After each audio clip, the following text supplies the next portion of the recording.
Sa mga minamahal kong mga sumusubaybay sa ating pagninilay araw-araw, narito na naman ang inyong lingkod para sa isang araw na pagninilay, Father Bob.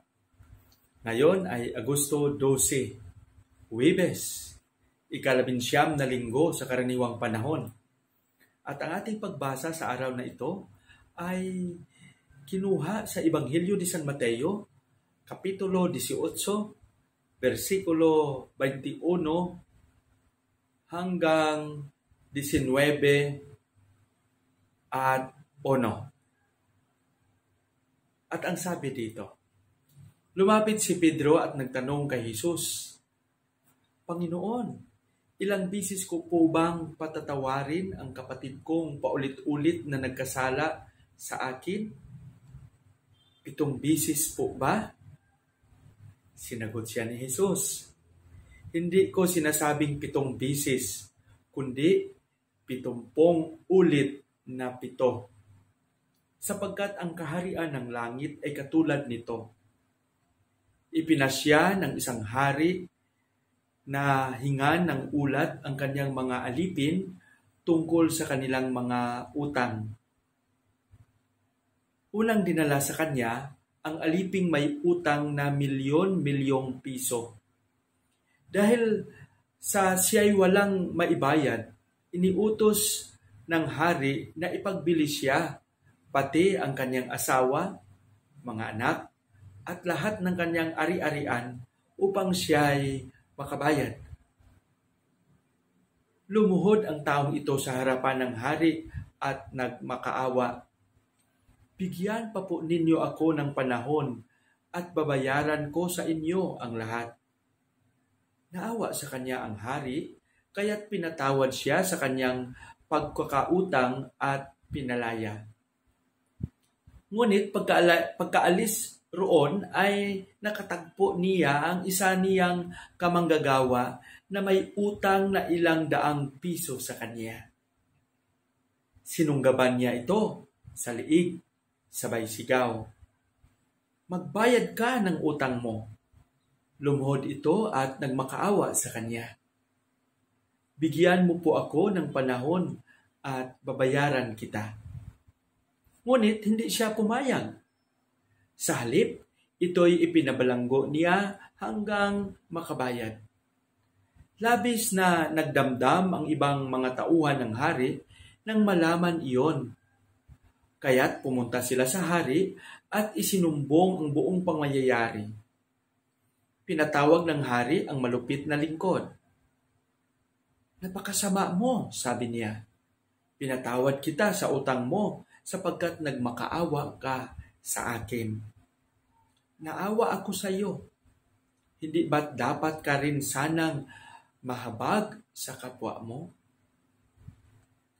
At sa galit ng hari, siya ay ipinabalanggo hanggang sa mabayaran ang lahat ng kanyang utang. Gayon din ang gagawin sa inyo ng aking Ama na nasa langit kung hindi ninyo patawarin ng buong puso ang inyong mga kapatid. Pagkatapos niyang ipangaral ang mga bagay na ito, umalis si Jesus sa Galilea at nagtungo sa lupain ng Judea sa kabila ng Ilog Jordan. Ang mabuting balita ng Panginoon. Mga kapatid, mga giliw kong sumusubaybay sa ating pagninilay, napakaganda para sa akin ng ating pagbasa ngayon na ibinigay sa atin ni San Mateo. Para sa akin, napakalalim ng mensahe. At pwede natin tanungin ang atin ding mismong sarili kung paano ba natin hinaharap ang mga pagsubok sa ating buhay. Paano natin tinanggap ang mga pagkukulang ng iba at ang pagkukulang din natin? Paano tayo naging masigasig at nagbigay pansin sa pakikinig at pag-unawa sa mga pangyayari, lalong-lalo na sa konteksto ng ating pamilya at ng ating pagkakaibigan? Totoo, napakadali lang sabihin na patawarin mo siya. Ngunit, kung ikaw na mismo ang makaranas nito, mabigat, lalong-lalo na kung ang mga pangyayari ay hindi katanggap-tanggap. Naalala ko may isang taong lumapit sa akin at nagtanong, sabi niya, Father, ilang taon ko nang dinala ito sa aking sarili at talagang dinaramdam ko ito. May mga panahon na hindi ako makatulog. May isang tao kasing kita mismo ng aking dalawang mata kung paano niya pinatay ang aking matandang kapatid. Nahuli siya, naibalanggo, at pagkatapos ng ilang taong nagsilbi siya sa bilangguan, nang lumaya, matanda na, pero dito pa rin sa aking puso, ang hindi maganda niyang ginawa sa aking kapatid. Pilitin ko man ang aking sarili na patawarin siya dahil nakapagbayad na siya ng kanyang utang sa pamamagitan ng pagkabilanggo niya, pero mabigat sa aking kalooban.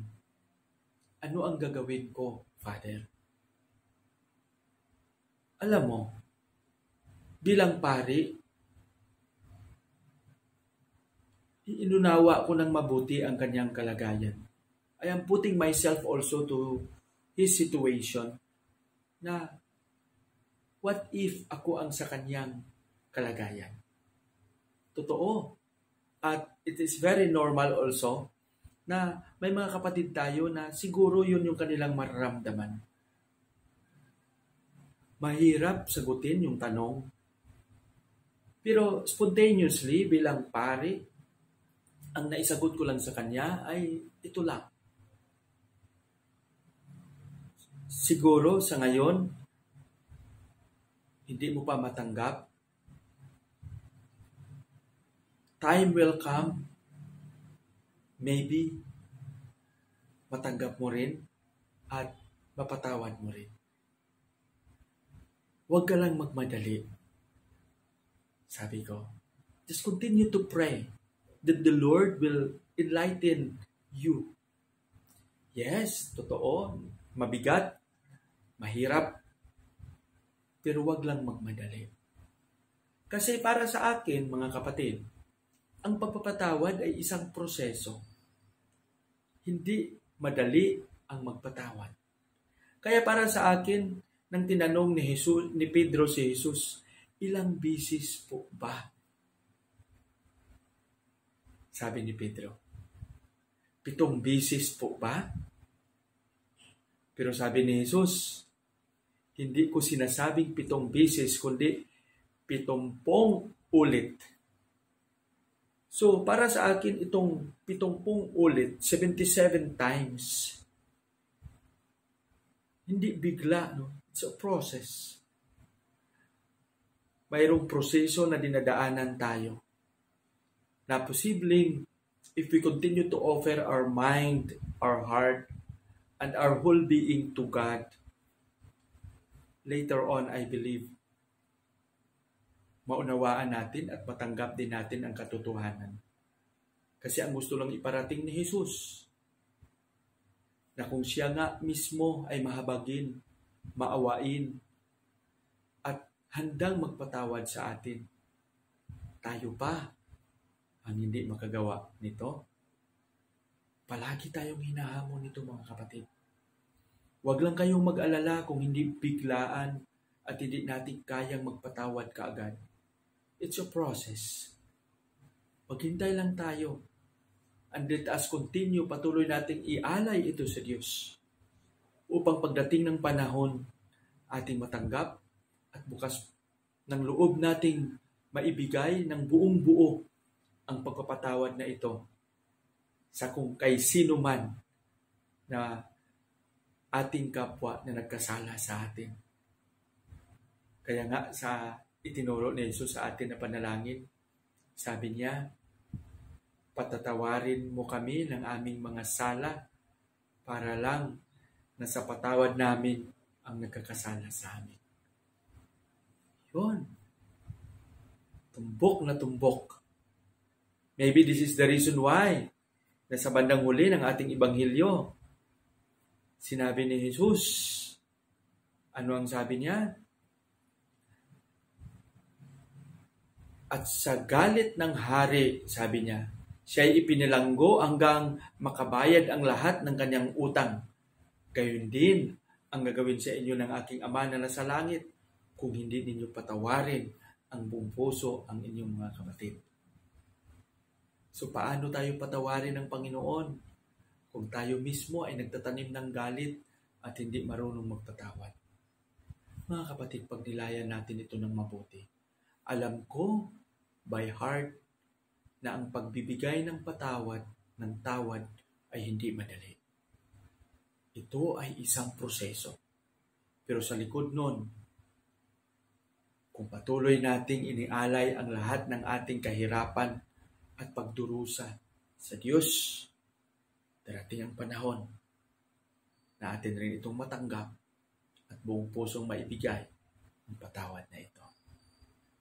Patnubayan nawa tayo ng Panginoon. Manalangin tayo.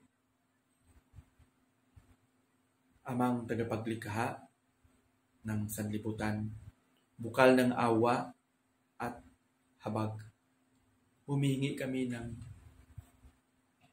tawad sa lahat ng aming pagkukulang sa panahon na maging sarado ang aming puso at isipan, sa panahon na naging bingi kami, at sa panahon na hindi kami marunong umunawa sa totoong kalagayan.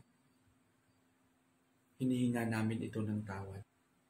Panginoon, bigyan mo pa kami ng malawak na pag-iisip at tibay ng pananampalataya, pananalig sa iyo, upang sa gayon, sa likod ng aming pagkukulang, ay aming magampanan ang aming tungkulin ng buong puso at ng may katapatan. Hinihiling naming lahat ito sa pamamagitan ni Kristo na aming Panginoon. Amen.